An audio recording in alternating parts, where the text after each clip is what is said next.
Washalwa phansi washalwa ekhaya sulwini washelwa wagqitywa khona impilo yami kwahlalwa phansi kwahlela khona. Hey man, good morning people, good morning. Ayidinwe iwumani guys, andidinwe andinawo nanjani amandla but sizawuzama bendithe ndizayimela. Uyayibona le nto ndoninga ukuthi ndizayimela, ithi le nto funeka ndizamile. Niyayibona le nto. Molweni ke bethunana, enkosi kakhulu ngokundijoyina, kunika abantu bam ithemba. Sikupart 16 today, nizawuthi chu ncembe nami bethunana ndidiniwe. Yo, I've been working into engenasiphelo nje yonke le veki, ndilala 2 hours or ndilala i-hour nje, kube kubhizi kakhulu. No last week wam nje nayo bu-hectic ngendlela esisimanga. Ya ndidiniwe bethunana, so nizawuhamba nami ke nithi chu ndityhafe ndinjena nizawuba right. Unika abantu bam ithemba, besikupart 15, sigqibile kupart 15 last week. Sabe sithetha ke ngezinto ezininzi kakhulu, kungoku andazi noba ndizawuqala ngeyiphi, but ke ndizawuzama uqala somewhere. Yes, ndiyakhumbula ke siye sathetha ngeza ncwadi zam ubawo wandibonisa zona. Bethunana ke kwaphinda kwavela into ethi uThixo xa isefuna ukwenza into yakhe uyayenza. Bethunana ndizama uveza nje lo part. I remember ke ngoku ndiyamkela le nto yokubhala ezincwadi. Na kufika into ethi ntombi njengoba ukhubeke kangaka nje zininzi into ezikwehleleyo, awunaxolo enhliziyweni. Ngela xesha ndicinga noxolo wandikhumbuza uThixo wathi uxolo awunalo ntombi. Now you need to go back to kwaba bantu bakumushileyo, ibe nguwe lo uxolisa kubo. Ndabe ndiqonda hayi ke Thixo uyadlala this time, ayizokwenzeka ke le uyichazayo. Mna ndiyambhokela ke guys uThixo, andithi yenzani loo nto, mhlawumbi ndibhoka mna ndinesizathu andazi kuni, but anyway ndambhokela ke uThixo uba ayinjani uba ndixolise kubantu abandonileyo, ithini na ngoku le nto. Wabethi ke uThixo into engazokwenzeka kukuba ukwazi uzibhala ezincwadi, iphelele le nto funeka uyibhalile, because uxolo funeka ube noxolo ngaphakathi kwakho ukuze yenzeke yonke le nto ngendlela erayithi. Bantu bakuthi ke ndajijisana noself, uxolo yo ndikhathazekile, ndikhubekile, ndidikwe nangulo Thixo naye undenzisa izinto endingaziboniyo. Yes, but anyway ndazicenga ke bafethu wabaveza futhi aba bantu funeka ndibe noxolo nabo. Hayinyani, I went back to the people abandimoshile mind, ndim lo uzokwenza uxolo nabo ukuze ubomi bam bukwazi ukuya phambili. So ifumaniseka into yoba xa usenza uxolo awenzeli the next person, wenzela wena ukuze ukhululeke. Itsho le nto, uxolo xa ulenza ulenzela uself ukuze into zakho zikhululeke nobomi bakho bukwazi uqhubeka bubheke phambili. Yes, so ndalilungisa ke bethana uxolo lam nobawo, sorry nabantu bakhe. Kwa right ityhini ndayibona impilo iyaqhubeka nje nditsho ke incwadi. uJenny yena ke waphuma, Journey to a Peaceful Life, waphuma phaa ngo-2019 February. Kwenzeka ke ngoku lo mhlola bendinichazela wona woba phaa lo bhuti ndikunye naye ke ubhuti Steve ke bethunana wasiphathela umthakathi endlini. Hayi zakhipha nelivile mosibali lam, andizobuyela kuloo nto ngoku. Yeyi umthakathi ke osigulisile mosisagula, amadimoni ehamba nathi straight. Entombazana yasezimu engasoze ndiyilibale, intombazana yandilinga yangathi ndilingwe ukuphila kwam konke emhlabeni kaThixo ngamayeza wayo intombazana leyo. Yes, but ke akusenani sidlule apho ngoku, qha ndiyayiveza nje uba kwenzeka ntoni. Kusenzeka zonke ke ezazinto guys. Ufumana kwami yonke le nto ndithe mna bendifunda ngela xesha ecaleni ndisenza le law yam. Ndiyaphangela ngapha, ndiyile social work endiyiyo. Ndiye ngulo ushokoxekileyo ngapha uthulo nakwi-high heels zam, ndinxiba ii-pumps njengoba kwakutshiwo uba njeba ecinga uba ungcono somthula simbeke kwii-pumps. Bethunana ii-pumps ndiyazinxiba, ndizazi ndifike njani phana, ndiyathetha noThixo, uThixo uzithulela akasandiphenduli kwayena. Kwakubi kwayaleya ke bethunana. ndiqhubeka nditshilo mos ndiyaya kulaa msebenzi ndingathi ndingasothula apha isikhalo every day. Ngapha xa ndifika kulaa ndlu yam kunyekenyeke kule ndlu, akukho peace, akukho mnandi man, akukho mnandi apha. Ndacaba i-depression ndiphethe ngamandla to a point yokuthi kwafuneka ndikhwithe guys esikolweni. Uyabona izinto esingena kuzo singaqondanga uba singene njani.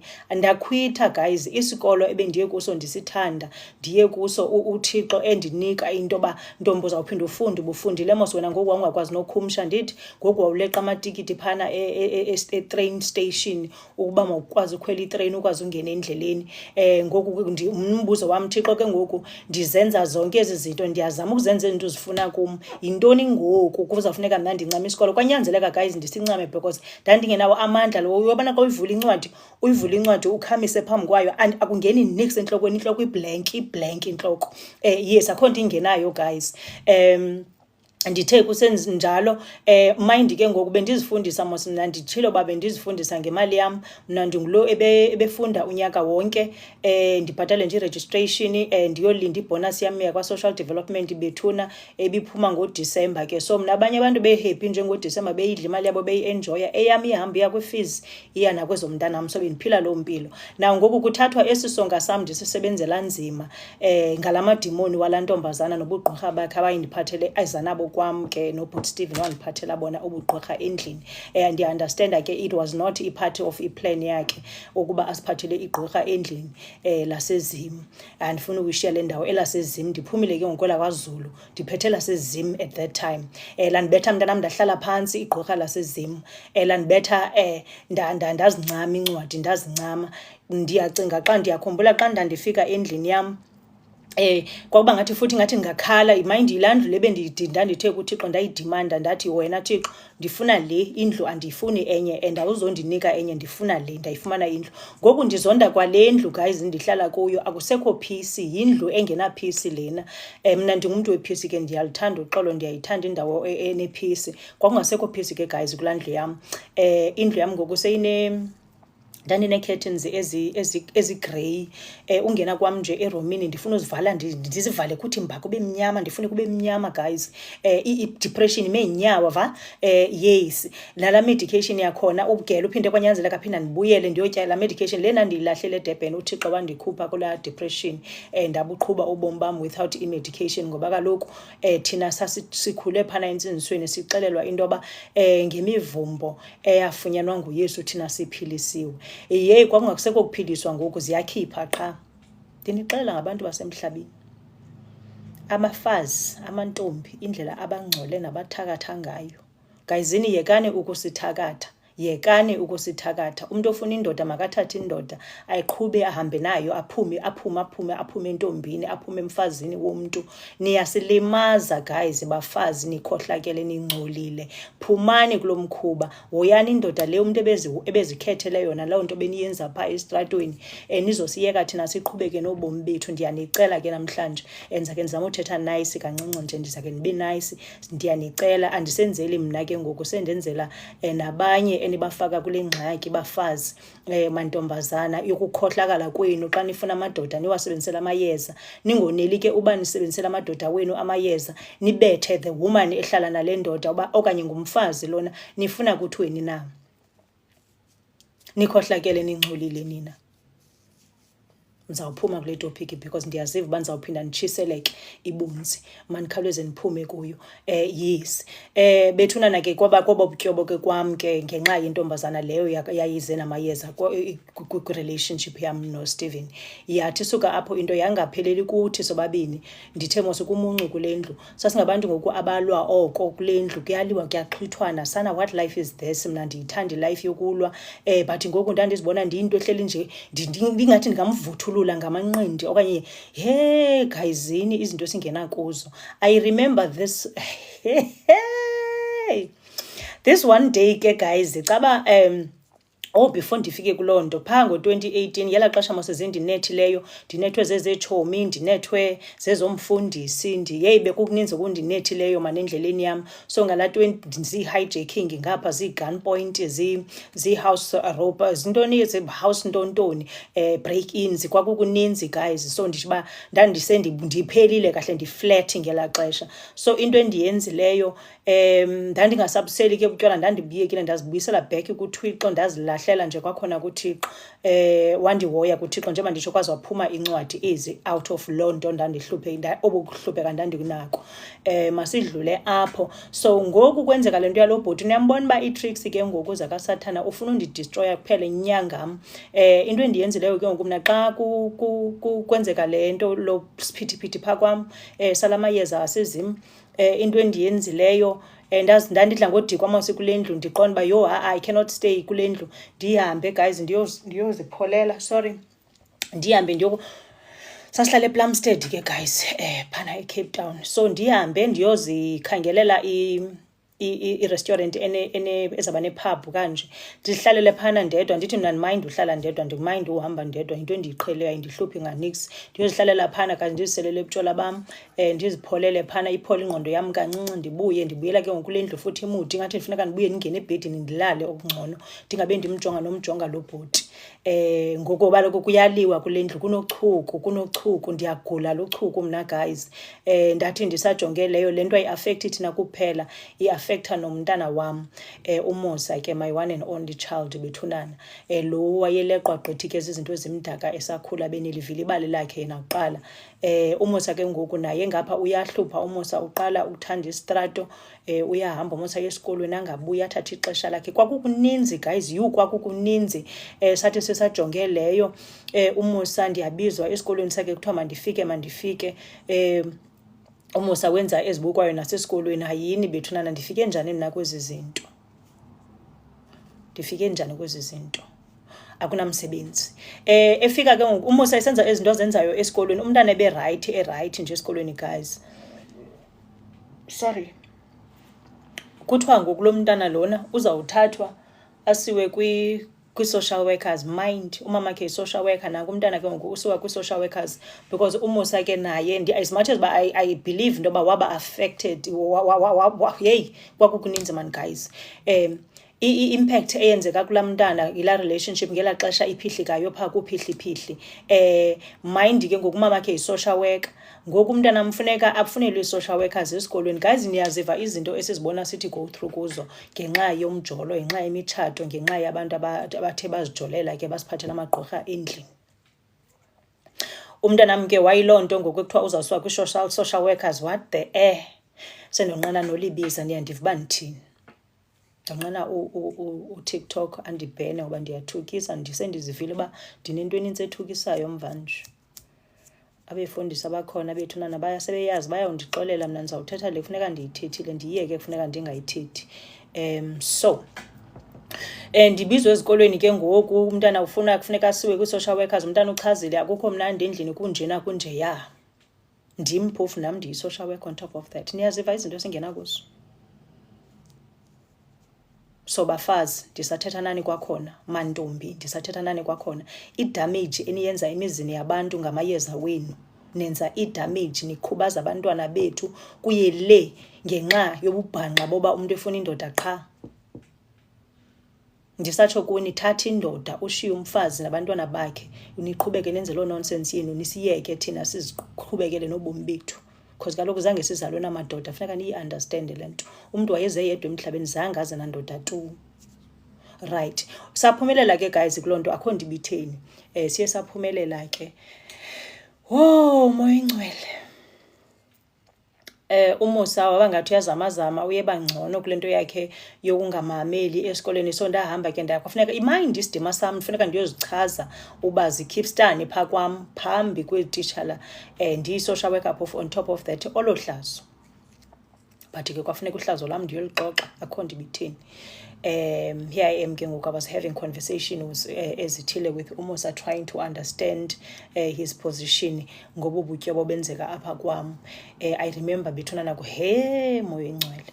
Kukhona elinye ilanga guys endaba nomsindo kwabuya kwanomsindo ongaka ndinomsindo ukuthini ke ngoku lo mfana is the very same guy ekwathiwa kum phana elantuzeni la prophet waprofetha phaa wathi kumba kunendoda ezawundithanda njengoba ndingenaxesha lathando nje laa ndoda yayindithanda yabe ingulubhuti ndibhizi nayo ndathi ndisajonge leyo nditshilo mos uba njengoba ndingumphuphi nje ekuphupheni kwam umama kaSteve wandifikela emaphupheni mind wasweleka umama kaStephen akasekho but wandifikela emaphupheni ndiyamazi nomama kaStephen emaphupheni zizinto ke ezinga-understandwa ngumntu wonke ezindithetha ngazo yi-conversation ediphu lena but ke it is what it is ndizama ukuninika a-bigger picture yayo yonke le nto lo mntu sithetha ngaye apha ngumntu endaba ne-connection eyakhe yaba serious yona ekubeni ndaphuma phaa kubhuti mayeza ndazixela uba asoze ndaphinda ndajola mna ndifune kwamtshatwa ndifune kwanix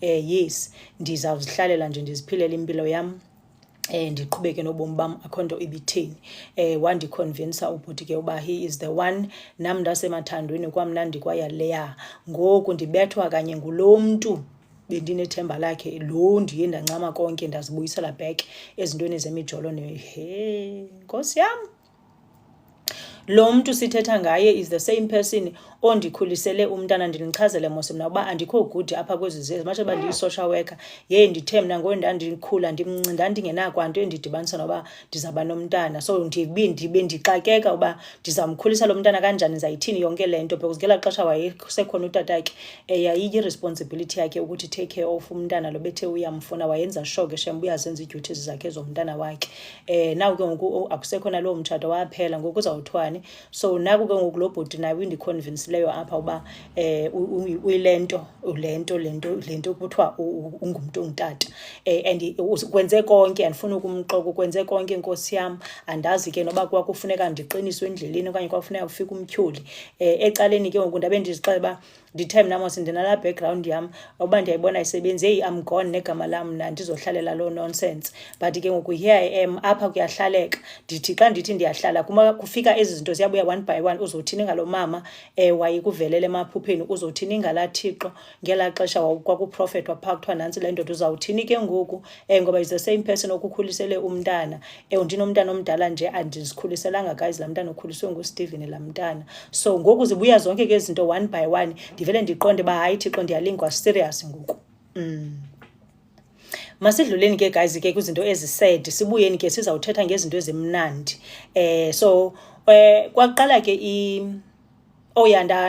ndithe mos indlu yam yayise-Iyesireferi le ndandiyithandazela kuba nkosi yam undincede indlu yam ingahambi so ngoba ndihlala phana ke ePlumstead ndirenta kulaa ndlu ndayidimanda kuThixo yona kuqala bekukhona umuntu owayerenta phaa kwam phana kulaa Iyesireferi umntu wayivandalize indlu yam bethunana sistory sangenye imini andifuna usingena si-unnecessary sawundenzela intloko but ke kwanyanzeleka uba ilaa ndlu ndiyithengise because yayindiphathela i-stress more than uba indinika i-peace mna ke izinto ezindinika i-peace ndiye ndithi let go kwanyanzeleka ukuba hayi iminyaka ngondijikelezana nale nto yale ndlu and andisoze ndiphinde ndibaseyohlala phana kulaa Iyesireferi seyirongo for mna mntu wephisi nakwaba bantu ke bathi xa bendijongile babona uba ndiyinto ogqekezelwa ndiyinto othathelwa izinto zayo ndinguhatana othile apha xa bendijongile bafuna uthatha konke endinako yes ndaqonda okay into emandiyenze ke ngoku mandivele ndiyincame le ndlu ndiyithengise khe ndivele ndiqale kakabutsha uyabona ndibuqala ubomi bam kakabutsha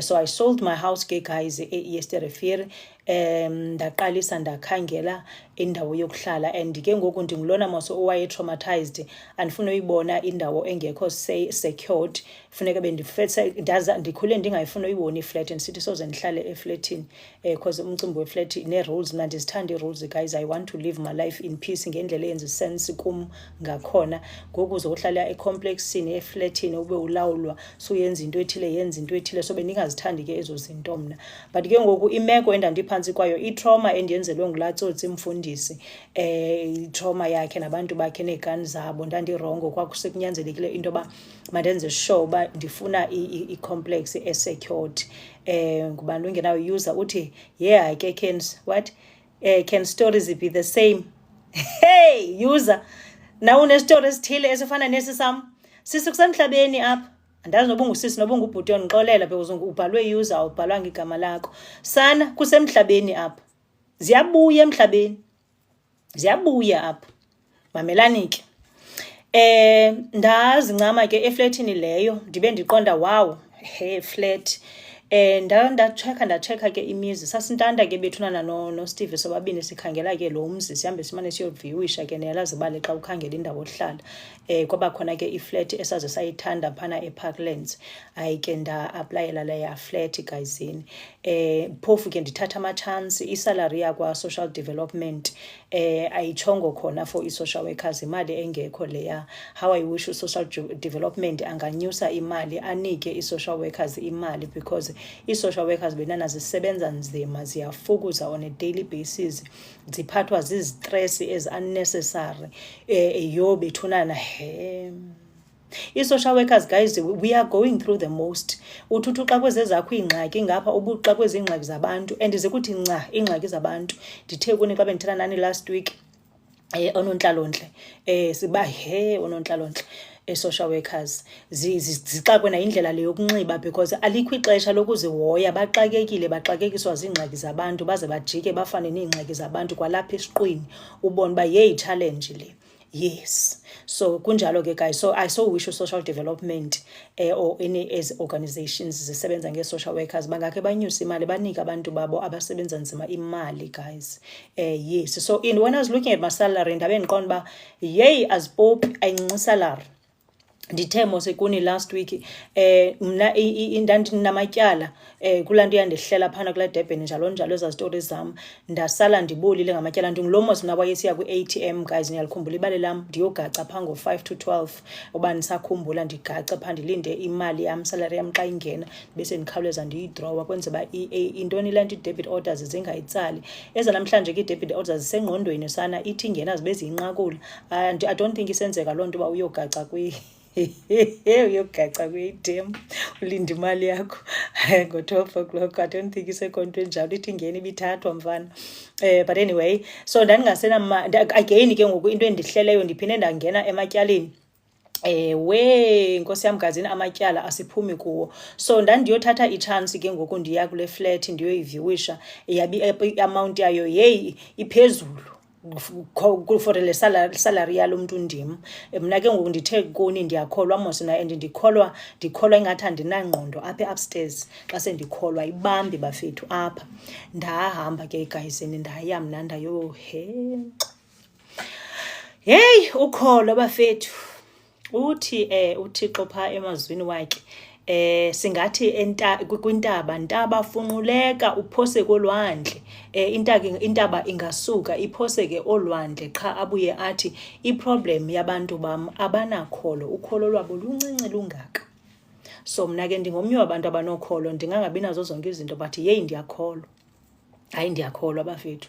So ndafika phana ndayibuka iflat ndayithanda guys, ndayi-aplayela ndabe ndiqonda uba hayi Thixo uyazibonela ke sana.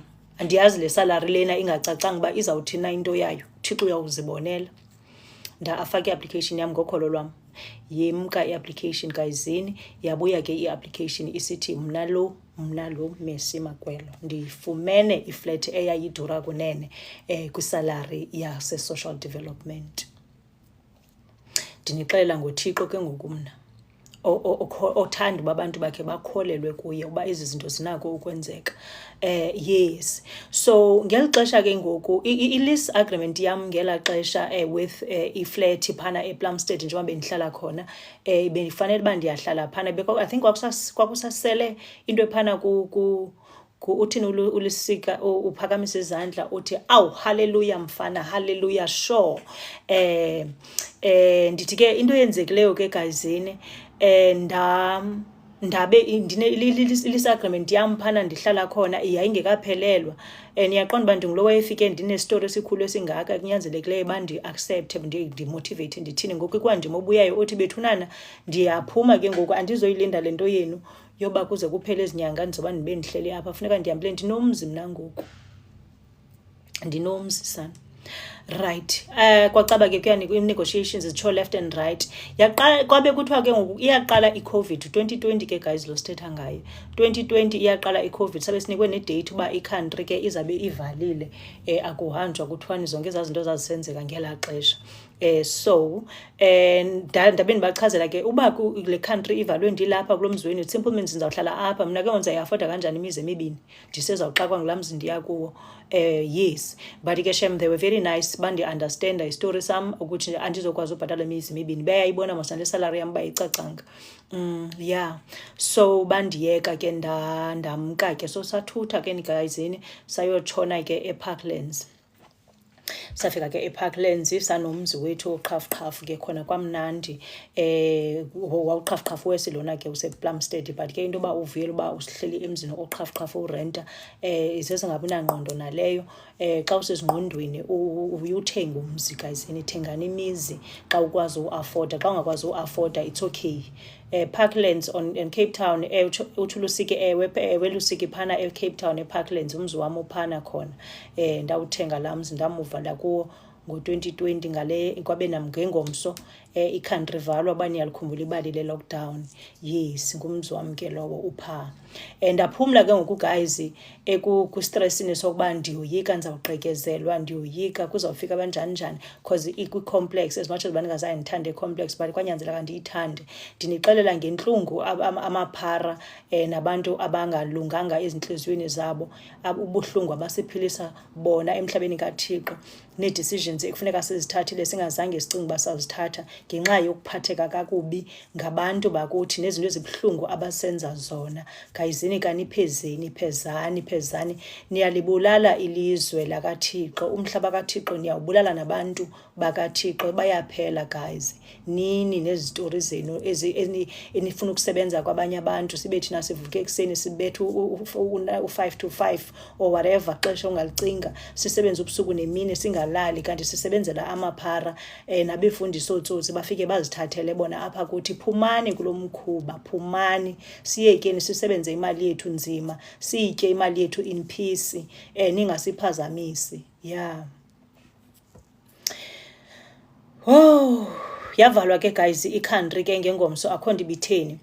Ndandithi ke phanga phakathi enhlizweni yam as soon as ba sihila nalo bhuti apha kule nto ba ndiyathi mos ba wayengathi uyafa la mfana wayemane nje ewa guys kabuhlungu. Yey kunamalanga kwakuthiwa kuncanyiwe ufile lo muntu ngalamayeza walamantombazana ahlanyayo because ndibona njengabahlanyi uba ungazi uzuhamba uyokufuna amayeza for indoda niyahlanya enhlokweni zenu kahle kahle. Yeah. But anyway kwaphansi kwaphuma umphefumulo ke ngenxa yobubudenge obundithetha ngabo. Yes ndabe ndizixelela ba you know what as soon as ba izinto zami zihamba ngendlela ndizamdampa athi salo bhuti ndim ke ngokulo utshoyo yaqonda ndizamdampa ndobe ndiyibone le nto yala umprofeti yabaprofeti babethi kwakuthetha uba oyena muntu wami ngulona oyena muntu ondimnikwe nguThixo nabantu abadala neentoni ndandingasenaxesha ndiqonda uba ndifuna nje aphile kwenza ndingamshiyi engekho right. Sana iCovid yavele yasivalela endlini eyi-1 yasivalela endlini eyi-1 iCovid isabhonda kwaphinda kwamnandi gayizini kwaphinda kwamnandi ndasalibala nya ngosisimayeza nento asenze zona.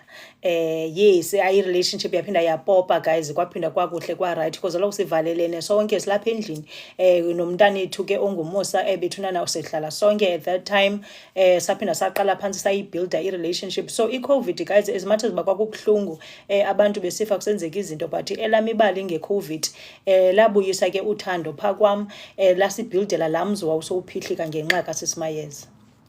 Yes. Ndiyafuna ke ukuthi nje kancinci kubantu abaluza abantu babo bethunana ngexesha leCovid yazi phephisani kwakungekho mnandi ixesha leCovid bamkile abantu abaninzi bamka basweleka abantu guys kabuhlungu. So ndiyafuna nje ukuthoba intloko kancinci for bona bethunana abantu abasishiyayo.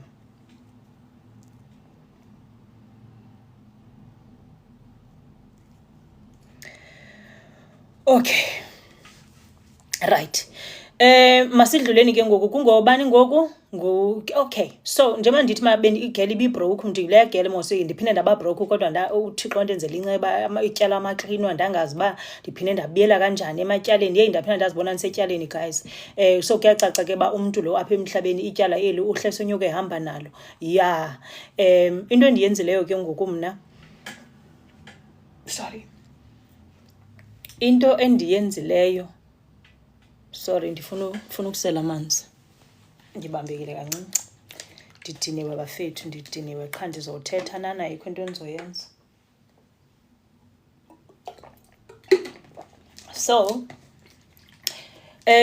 ndithe ke ngoku ndingulo so ngo-2020 andithi ii-banks or amatyala njani abantu abanamatyala bayasazi isitori. Sasinikwe oma-relief mose phaa kuthiwe hayi awuzobhatala njalo njalo. Abasixelelanga ke uba ithini i-secret, so basithi nje qha sizobhatala. Ndaqonda chance yam khe ndidle imali yam in peace ndingazibhatali kuthiwa azizobhatalwa. So mna ke ngoku ndingulo ufikayo mos kule ndlu yaseParklands. Ndifika nje phana ibhondi sentsha kwacaba ke hayi ndiyayinikwa laa relief. Mna kuqala ndathi good, andiyityanga imali yam gazi ndayisenseta, hayi ndayidla.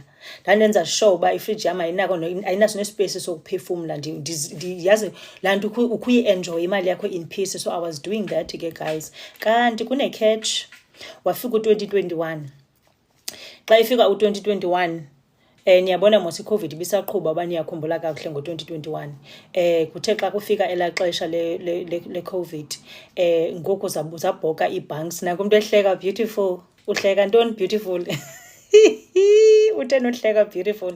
Uhleka mna ndisenseta imali yam ndiyi-enjoya imali yam in peace. Amatyala akandimela kancinci. Uhleka loo phati. Hey, guys, ndayidla imali yam. Ndithe mos ndandileqa ii-ATMs. So akuleqwa ATM ngoku kuyadliwa imali apha. Yeyi ndayidla imali yam bafethu. Ndandithi ndipeya yeyi ndiyigcwalisa ifriji kube nzima nophefumla. Iikhabhathi kwakungityityityi kwam, siyabhraya every day basifuna ubhraya. Siyapata kumnandi nje kwam kumnandi. So ndithi iCOVID ke yakreatha ibhondi enjalo. Ndithi ke guys wafika ndithe u-21 ufikile, 2021 ke ngoku ufikile ii-banks heyi zabuya kabuhlungu. Kwathiwa entombi kufuneka uqalise ubhatala ke ngoku. Okay, hayi ndiyaqalisa ubhatala. Xa ndithi ndiyatsheka moyo ingcwele ibivele iduru kwayona le flat ke ngoba bekufuneka ndiyithengile andina-choice. Ngoku ibuya ine-interest ezinjani. Azizange zichazwe mos ezi zinto, sasicima sidla imali nje kuba iCOVID kanti kuzawufakwa ii-interest ezinjani. Guyzini, hayi ke yaqala phantsi intlupheko kwaphela nya ukudla kamnandi. Impilo bafethu, hayi yasigrinda straight. 1 minute ucinga uba ubambe konke, the next minute awazi sikhipheni, uphinde ukuluze konke. Kusemhlabeni apha, akho seheaven apha, ziyabuya apha. Ndithi ke bahlali yeyi ndabroke bafethu. Ngapha uSteven ibhizinesi yakhe uthini uBeautiful, you are so pretty, thank you beautiful. Ndithi ke guyzini uSteve ke ecaleni kwaqaba ke ngoku makakhawuleza naye azama iplan kuhlanganiswa imali ngoku apha. Heyi wayokwenza le nto, wayenza ntoni le nto wasebenza ibhizinesi yaka-Uber. Guyzini beyenza le bhizinesi kuqala konje because besesePlumstead.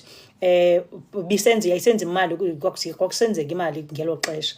Hayi ngoku xa ithi yazama ngala 2021 guyzini imali ayipopi. Abantu abahambi mos basebenzele ezindlini, akho mali engenayo. Kwarafu nje, kwarafu ngomzuzu.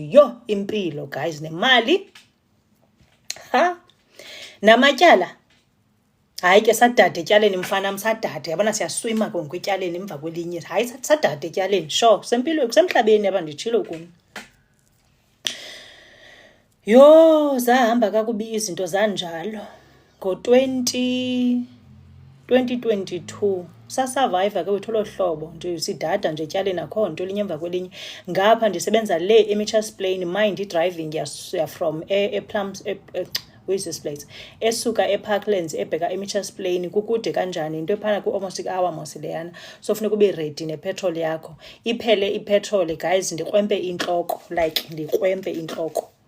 Funeka ndimane ndiboleka imali ebantwini, ndicapukela ndingubani ukuboleka imali. But ke anyway abantu ababendiboleka imali ke ngelo xesha ndiyafuna ukubaphakamisa bethunana. uWandi was one of those people. Uphuzisa ngomnye naye wayedla ngondiboleka imali. Ndixakekile nje, ndixakekile ngomzuzu. Kuba namnye wayedla ngondiboleka imali, uScapo naye sasidla ngobolekana imali. uTrace bandikhumbula noTrace sasidla ngobolekana imali guys. Impilo isixikika, ayixikiki mna ndedwa, yabaxikika phofu nabo. So omnye unika omnye ngapha iphinde ibuye ngapha, nomnye kuthiwa kawundinike njalo njalo. So sasesiphila loo mpilo irongo injalo impilo. Yes, ngo-2022 ke guys, into eyenzekileyo ngo-2022 now ndaqala ndathi ngo-2022 ngeke make ndikhangele omnye umsebenzi, ndidikwe nayo ile department endisebenza kuyo, iyandiirritate nje kwayona guys. Ndandiwukhangela ke ngokumsebenzi left and right, akufumaneki kwamsebenzi. Phofu ndiyakhwalifaya kuba ndikhwalifaya. Ndithi ecaleni heyi namani emhlabeni ayikuba umuntu akathandazi, uyathandaza qha kuthulekile kulaa moment uThixo vele azithulele nje, akubuke upixe wenze zonke izinto zakho uzenzayo, athule athi cwaka uThixo.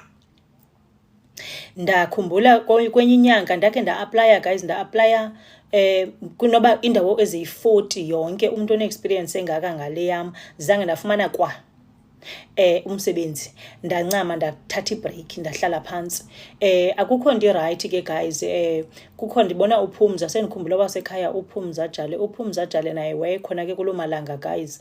Naye sithi go through kwezakhe nje, naye ii-challenges zimleqa naye financially. Siyaleqwa sonke mani ngela xesha xa sicingisisa kakuhle. So sasidla ngoncedana ke apho sincedana khona. Unenhliziyo entle ke guys, umntana asekhaya unenhliziyo entle ukufa. Ndiyafuna nje uyiphakamisa loo ndawo uPhumza Jale, noba kekho apha but funeka aziwe uba unenhliziyo entle uPhumza will give you everything, asale engenanto yena for the sake yoba omnye umuntu makabe kwispace esiright. NguPhumza ke lowo.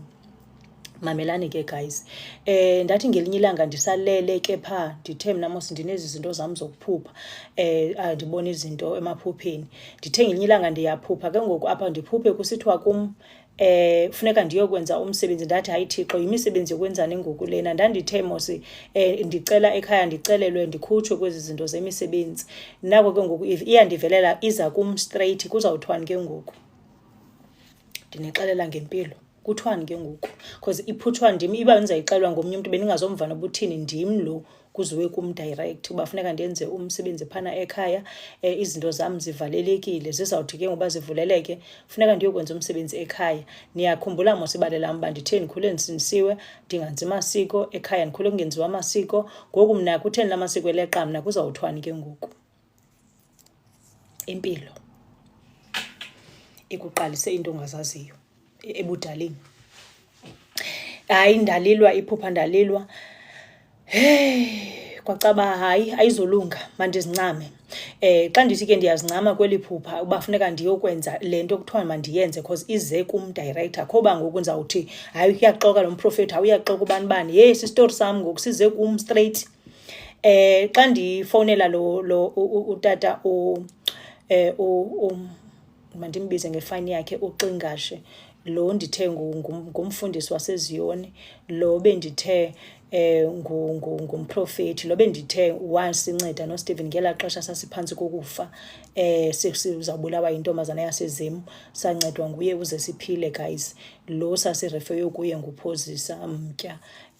Saphila guys, saphila saba nje banam nindibona phambi kwenu ndiphilile guys. Niyekele bandidiniwe but ndingumntu ophilileyo, ndisemandleni, niphelele kahle kahle. Ndancedwa ke ngutata uXingashe lowo, umfundisi uXingashe. Masimbize mfundisi, simbize mprofethi ngoba ke zitayitile zakhe zombini ezo. So xa ndimfonela ke ndimchazela uba yeyi tata ndiphupha eliphupha. And eliphupha liyandileqa, lindifuna apha esidudwini. Kwakungagqitywanga napha ekhaya baze ezi zinto zoba makwenziwa amasiko mandikhutshwe mna kuzo. Kutheni ngoku izinto ziphinda zindibuyela? Athi ke utata mntanam ndilibonile iphupha. So siyakhonektha ke kakhulu notata. Ndithe kuni mos niyakhumbula uba mna deep down ndingumZayoni. Laa mntana wayebethi gubu phaa eZayoni azibone esemazweni angawaziyo, while abantu baseZiyoni bejikeleza. Ndim mos laa mntana.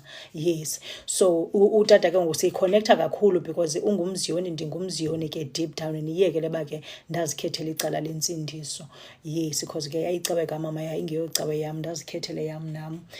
Masidluleni ekugqibeleni ke utata atsho ke uba ulibonile iphupha, ntombi kuyanyanzeleka ugodukile, otherwise akho nto izawulunga. And kwabe zabe zibuya nyhani imali guys, ndiyayifumana iyaphoncuka kanje isandleni, ndiyayifumana iyaphoncuka kanje. Ecaleni ke guys, nantse into endifuna ukunixelela yona, nina mantombazana ndinengxaki nani, bafazi ndinengxaki nani. Nina anonqena uboleka imali yomntu kanti niyoyithakatha. Kutheni nisenza le nto niyenzayo? Nenza imikhuba guys. Umntu uyakunceda, uselusizini, thatha imali yam neyokugqibela ngoba ndinosizi lakho, ndikunika imali yam, uyahamba wena uyoyithakatha. Why nisenza le nto bubhanqa nibenzayo vele? Amantombazana yintoni ingxaki yabo? Niyintoni iproblem yenu? Uze emntwini uxakekile, uyakunika imali yakho, uhamba nayo, uyabaleka uya nayo emagqirheni uyoyithakatha. Kutheni ninjena? So imali yam ke guys, enye yezinto ezehla kwimali yam ndathakathwa guys, zitshomi ke ngoku. Kuthiwa imali le yam yona yabolekwa yitshomi, yogqiba yahamba yayoyisebenza. Kutheni ninjena? Uyazi indlela ekunzima ngayo ngoku kwispace endikuso, uthi ufuna ukumnceda umntu kaThixo vele kuthi qatha zonke ezi zinto, bazayithakatha imali yam. Andingayibaniki. Uyabona ngoku ayiseyompilo erayithi leyo, because uThixo emhlabeni into ayifunayo ukuthi uba masincedaneni. Saninceda njani xa nithakatha imali zethu? Sizisebenzela nzima nina nizithathe nizithakathe. Nikhohlakele mantombazana, bafazi, nikhohlakele nina. Siyazamela ecaleni, nina niyasibulala apha ecaleni, anisiyekanga. Ngoku ispace endikuso mna guys, ndaphuma ekubolekiseni ngemali yam. Bengayithakathanga imali yakho, uyabanika uze uzokhala kabuhlungu umntu kaThixo, ayiboleke imali yakho umnike, ogqiba xa kufuneka ibuyile umntu kaThixo athi lathi cwaka, kufuneka ibe nguwe uzoba sisinceda uleqana naye, ucele uboleke imali, kufuneka uyicenge imali yakho. Kodwa ngoku umntu kaThixo bexakekile ezofuna imali yakho, ebekhala iinyembezi, ekhala iinyembezi umntu kaThixo entleke. Ngoba kaloku uyayazi intlungu yoba ungabi namali nawe, you've been there. Ndithe mna ndingulo wayesuka ukuleqa kwi-ATM, ndifuna ndiyogada isalari yam, ndithi nqako. Uthini uJuda? Iyathakathwa noba uyayitransfera, ikhona mani into endikroqisayo. Uthi bayakwenza ntwana, uthi bahleli kuwe nawe ngale yakho imali bayayithakatha. Andazi guys, kanizeni nazo indaba abantu abanalo ulwazi. Le program guys ayiyo yam ndedwa bandichube ezitori zam ndinibalisela zona. This is part of e-learning for all of us. And yabona le program ayikho specific kwi-topic ethile, mna ndithetha about everything emhlabeni kaThixo. Ingeyo abantu abasindisiweyo, as much as uba uThixo lo yena ndamamkela, itsho iBhayibhile uthi uya ukuvuma ngomlomo wakho wamkele lenhliziyo. Sasikhumbule sa story but ke ilele kwezo line, andicingi loo nto ngoku. So insindiso ke again, ndithetha into ezininzi ixesha elinyenza ndixolela, ndiyadwaba guys, mna ndiyadwaba. So umntu onolwazi uba imali yathakatheka naxa itransferiwe, siphenduleni, because sifuna ukuqiniseka ngemali zethu, singaniniki imali zethu sisitransfera kunjalo. Because niyathakatha nina, nithakatha imali zethu sisokole thina, kanti nini ubudenge ke ngobegqirha apho linigqiba khona. Lo mntu kuncedayo, let's say sizi-best friends, ndiyakunika imali yam because ndiyacingela uxakekile, wena uthatha imali yam uyayithakatha. Why abantu abanenhliziyo ezimbi okanye ubugqirha bengenangqondo, ingqondo le abanayo upstairs, usibetha njani isandla esikunika ukutya? Who does that? Ayibobudenge obo? Nidengekile kahle. So ngoku sizibona sikwi-position yoba uthathe umuntu kaThixo, ndicela undiboleke imali, ubuqonda uba no, awuzoyiva imali yam, ndilapho mna gazi, andizonika mna imali yam. Uthi uMega, Messi, mna ndaphuma esijolweni ngenxa yemeko zosetyenziselwa amayeza ngamatsheri kaSingaye. Zizinto enisifaka kuzo ke guys ezo. Uthi yena uJuda, hayi sana, ikhe yenzeka oko lento, afike ndicela ndade ndakroka mani, ndathi no, andinayo. Ewe bayayithakatha imali yethu guys, aba bantu basiboleka imali, nikhohlakele nina ningculile, nithatha imali yethu niyithakathe. Nenza njalo. Right, andiyazi guys, umuntu onolwazi uba iyathakatheka nemali xa itransferiwe, andazi. But mna andifuni ukuboleka mntu imali yam, because enye into bayenzayo njengoba ndisitsho, abantu bazoyiboleka imali yakho, bogqiba xa kufuneka uyifumene back imali yakho batshone bevela. Engekathi umntu kaThixo ndiyilibele. Uyilibela njani imali yomntu ubuyibolekile ngoku ubuxakekile, ubunanazela, ukhala, ubuzoyiboleka imali yomntu ubungalibelanga, ngoku xa kufuneka imali yabantu ibuyile uyilibele? Who does that? Nikhohlakele nina. Who does that? Ningathanga nilibele umuntu kaThixo atshone emcingeni uthi uMega now ndizikhulisela abantwana bam ndiphole apha eKopo andinaxesha lasijolo. Hayi mntakwethu, it's safe uba ube single ndikuchazele ke mna ke xa kujoleka guys makujolwe, xa kutshateka makutshatwe, but hey andifuni uthetha izinto, ndiyazinqanda ningazithethi izinto, ndiyazinqanda. Yeah, uthi umano yo mntase hayi ngingabuyisi ngingabuyisi ndaqolwa ngumzalwane 3000 sana. Abazalwane aba baholi enkonzweni ngeSunday baholi phaa enkonzweni, izinto abazisenza zona zibuhlungu. Bazalwane asikakayi estradweni sisathetha ngabazalwane. Nikhohlakele bazalwane, nibe niholi phaa nikhala niweshipha niphakamisa izandla nisenza yonke laa nto niyenzayo nisingxolela apha. Siyanazi nikhohlakele nina, siyanazi, qha sithule sithethi. Sawuzama uzicenga ndingazikhuphi zonke izinto ndizaziyo ngabazalwane, Thixo ndincede, kodwa nikhohlakele bazalwane. Yeah, imali yenu ke guys iyathakathwa, ndifuna ukunixelela. Abantu bakuthi uthini uManosh bakhohlakele ukufa aba bathi bayakholwa. Ewe bakhohlakele ukufa ndiyabazi, yes. Ndifuna unixelela uba be very careful. Uthini uGanda yo umzalwane wefamily 5000 yonke izinto nisenza zona guys. uMega uthi coming to kweyemali ethakathwayo, that is a story for another day, cause wow ndingabalisa the whole day. Ndinezitori mna qala zokubalisa imali zethu ezithakathwa ngabantu esibathembileyo sithi siyabanceda kanti bona bayosigqibezela. Mna ke njema kula 2021 ndandihekeza nje ndingenamali ndinjani ndandithakathwe umhuri. Bayivuthulula imali yam abathakathi abazitshomi zam, because ke kwakuvela ukuthi izitshomi zam is very close people endibolekana nabo imali, bayithatha bona bayoyithakatha. Andifuna uboleka mntu mali yam naxa kunamhlanje. Mna ndilinda kahle kahle ndifuna uThixo athethe kum athi ndicela ubless ubani, I'm doing that successfully. Mna ndiyakwazi uvuka nje out of the blue uThixo andityhilele bafuneka ndiphe bani imali yam, andiyibolekisi ndiyaphisa ngayo. Uthi nonono molweni ndicela niyeke ubolekisa ngemali nangeyiphi indlela, ngcono uthi awunayo. Ndiyabona ke izinto nisenza zona. Uthi uGanda ngubani enimaziyo ophunculisa imagine ethakathiwe, yeah please help yo guys phendulani. Abantu abanolwazi phendulani, ndithele program yethu sonke akuyo yam ndedwa uba ndidwabe ndinibalisele ezi zinto zam. Kahle kahle ndifuna ukunivula ingqondo, nivula ingqondo, funeka nifunde ezi zinto ziyenzeka guys. But ke ngoku iproblem akuthethwa ngazo, abantu ba-acta holy iproblem esinayo, akuthethwa ngezi zinto ziyingxaki. Ndithe mna andifune ukubolekisa ngamali yam, andifune mntu ondiboleka mali ungamane uthi ndiphakamile, yeyi anaxesha laloo nto mna. uMega uthi November 2019 and November 2020 ndaboleka abantu ndandicinga zii-close friends zam. I'm sure bayivuthulula imali yakho ebugqurheni, because kaloku abafuna ukubona uphumelela. Umntu sibetha njani na isandla esimnika ukutya? Ngubani owenza loo nto? Aninangqondo mantombazana. Andiyazi noba abantu abangamadoda bayayenza naloo nto. Amantombi nabafazi ingqondo ayikho. Usibetha njani isandla esinika ukutya? Sikunika ukutya usibethe wena. Niyazenza ezo zinto, aninangxaki, nikhuleke nje nisithakathe. Yeah, ndine 9 minutes kuphela, ndizawudropha ndiphinde ndibuye. Ndizawudropha kodwa at least sekhona ixesha. Mandiqhubeke ke nestori sam guyzini.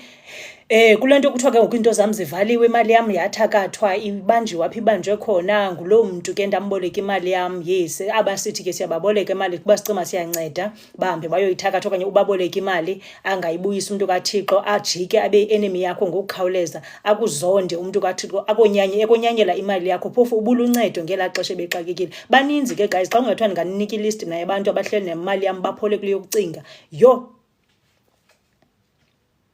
akuthethwa ngezi zinto, sithule. But niyasilimaza guys, because umntu xa esizo zoboleka imali yakho uzentleke elila iinyembezi gqo, ube nosizo umnika imali yakho. Xa kufuneka ibuyile avela abe yi-enemy yakho umntu kaThixo, akhawulezisa umbone uba bekuya ngokwakhe ngekubulala fast because yamsokolisa, umfuna imali yekwenzani. Guysini imali yethu lena, kutheni nisenza le nto nisenza yona? Uthi uMega if balela imali zami ezikubo it's 20,000 plus 20,000 guys till today azikabuyi imali zami. Hayi mina inoba ndipha ko 50,000 and plus ngabantu abo bebethenjwe ndim, ngabantu ebendishow uba hayi ke ndinceda abantu bam, kanti abantu bam bazandibetha iduma elingophiyo. Nikhohlakele bantu ndini, nisingcolele umolo wenu.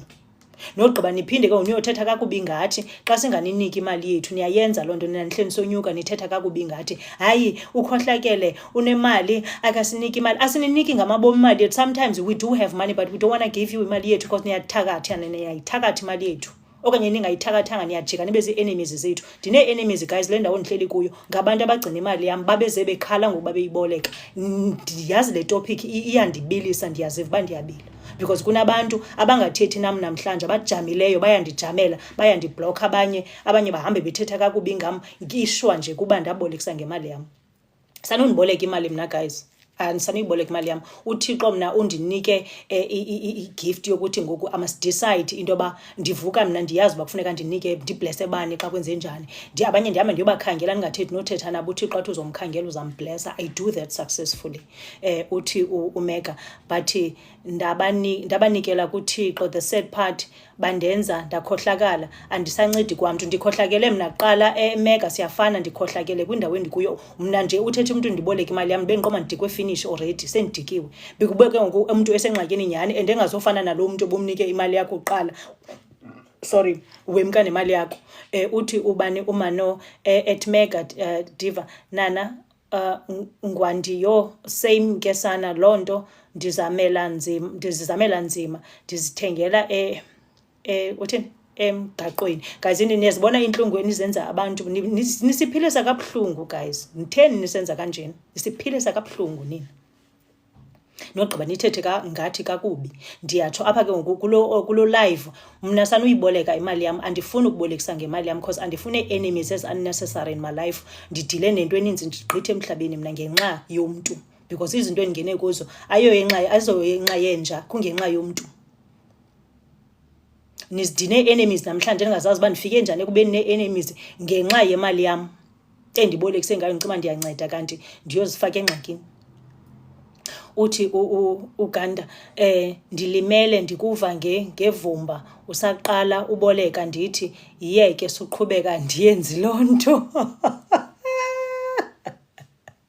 Abanye benu ke bazawuthi xa sithetha ngolu hlobo bathi it's because wena uphumelele, it's because usendaweni unjani. No, senziwe nini guys uba masingafuni nemali yethu because niyayithakatha, ningayithakathanga nijika nibe zii-enemies zethu. Sidikwe finish ke ngokunini, especially mna guys ngo-2025 ndiyinja xa kufuneka ndibe yinja because ndidikiwe bubhanqa babantu basemhlabeni. Ndingene ezintweni ezininzi gqithi ngenxa yomntu. Andingena ngezintweni ngenxa ye-animal, ngumntu wasemhlabeni ohamba ngeenyawo ofana nam. Andifake umntu kaThixo entweni ndityumpantyumpeke kodwa bendithi ndiyanceda. Uthi uMega nakum igama lam lirhuqa edakeni ngenxa yabantu abanemali zam. Ndibizwa ngesikhohlakali somntu esi. Ngabantu bakaThixo ke abo banjalo Mega. Phuma ekubolekiseni ngemali yakho. Subanika umntu makalale elambile uba kufuneka elambile. Sidikwe finish ngokunini, sidikiwe. Uthi umano ngitsho uphinde sekunzima ukunceda umntu ngoku. Kunjalo uthi usipha serious nana unyanisile nam ndayeka ukunika ngemali. Niyayiva ke ngoku guys lento uba lento ulunye enisifakela lona uthando uThixo besinike lona uba masithandaneni masincedaneni. Nina niyayikhupha inkonzo emntwini iphume inkonzo ithi nya. uMega uthi ngesikhohlakali somntu esi-heartless. Imagine bakhohlakele aba bayikhupha inkonzo emntwini iphele ithi tu. Mna inkonzo kafuneke ndiyikhuphile ndiyayikhupha bafethu. Sorry ndidikwe finish ukudlalwa ngabantu mna bakaThixo. Ndizawudila nomntu kaThixo. Babona ngo-2025 andidlali mna nasikhathi sokudlala. Ndizodila nabantu bakaThixo kulo nyaka. uGanda uthi ndoyiswe kucela imali komuntu ophangelayo ndithi bophiwa njani abangaphangeliyo. Okay, hayi mina guys andimandi uphisa imali yamani mind but kufuneka kufike enhlizweni. Itsho mose iBhayibhile ithi ukunikela makungaphumi ngokunyanzelwa. Ukunikelwa mayibe into esuka phi enhlizweni oyenza ngoba ufuna ukuyenza. Yes. Uthi uRomi gcina uyi-enemy sana. Mina ndithi kuwe mna ukuba ndingavula lo mlomo wam ndithethe izinto ngoku ningothuka abantu abazi-enemies zam namhlanje ababe close kum yimali yam qha abayithatha bangafuni uyibuyisa. Ndine-enemies mna ngoku. Ubona uba ndizawubulawa ndibulawele imali yam. kodwa lo muntu bendimncede befika apha enyekenyeke ekhala. Oodyakalashe ngoodyakalashe, ndizababiza dyakalashe namhlanje. Usipha uthi nam ndaboleka isihlobo sam imali, kungoku sithethisana asithethisani ngoba wayengafuni ukundibuyisela. Ndayithatha andiyazi uba ithini igama lokugqibela, but ke nevertheless guys, masidluleni ke kwistori semali. So ndingene kwezo zinto ke mna ke guys ngenxa yabantu ebebeclose kum ebendibaboleka imali yam ndibanceda. Uthi uphoka, hey sis uze ubaphe ungafuni. No mna andimind uphisa because yeyi uThixo uvela athi kum hayi mphe. Andimind uphisa mna xa nemali andiyithandi uyigcina, ndiyaphisa ngayo. But into endingayifuni ngumntu oboleka imali yam ogqiba angayibuyisi, ngumntu oboleka imali yam ogqiba ayoyithakatha. So ndiyathatha isigqibo ke ngokuba ndidikwe finish bobubhanqa, andibolekisi ngemali. Ndiyanixelela live apha kulo TikTok, ningandiboleki imali, andizonika imali yam. Andizoninika live, ndiyanichazela ngoku, sanondiboleka imali, ndiyayicapukela loo nto. Xa uThixo ofuna ndikunika imali yam uzawundityhilela athi blessa this one, I don't mind, ndizokunika imali ndikuphe gqitha. Abandaziyo bayandazi ndiyaphisa imali. Kwalapha kuTikTok ndiyafuna ukutsho njengoba ndilapha live, kunomntana phana ongene phaa kuTikTok wam kwi-inbox, andimazi nomazi noba ungubani xa bekutheni, uthi gqi undibhalela imessage uba ka undithengele umilimili. Guys, ziyekeni into nizenzayo ezi-snacks. Ubuqhela uthengelwa ngubani umilimili just because ndithetha ngokuthi uThixo ebablessa abantu. Uthini uphoka uthi hey sis uze ubaphe ungafuni. Okay, sendiyifundile. Ndithi mna just because ndithethile the other day apha bendingqina kukunqina laa nto bendiyenza apha, bendingathi hayi ndidlakazeni nditsaleni macala ndithatha ii-blessings zam. No, that's not what I was saying. What I was saying kuni ndingqina ngoThixo uba kule UK ndihlala kuyo kuba ngathi ngabe bendise-South Africa ndizokwazi ukuphisa ngazo izinto ndinikeze ngazo, because la vesi kamalaki bendiyifunda the other day ithi ziziseni izishumi nikelo ukuze kungasweleki lutho endlini kabawo. And then ke ngoku nibone uba nogqiba ninditheste ngale nto, nibone into yoba andinakunivulela na ii-blessings zize zigcwale indawo yonke nixakane nazo. So I'm experiencing that kule position ndihlala kuyo. UThixo wenza sure uba andishoti nganto. Abelungu ke guys bayaphisana belungu. Ndithi mna ndiyapheka, abe kuthiwe beka phaa, kuthiwe nantsi intontoni. Uthini ulili uthi bazayiboleka ke sana, ngoku usithi awubolekisi. Hayi bayadlala bazoyiva imali.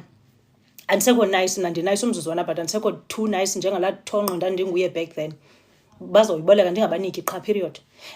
So ndithi ke so ziyekeni nemikhuba niyenzayo ngoku ndizawubona ngani senindi-inboxa. Ndinqinizwe mna likaThixo uba when you are giving, hayi ngoba lo giving wenu wokudlala, ndithetha ngogiving lo uthethwa yiBhayibhile ithi makungaphumi ngokunyanzelwa ecaleni, zisani izishumi neminikelo. Ndinifundisa iBhayibhile, ndinifundisa uThixo.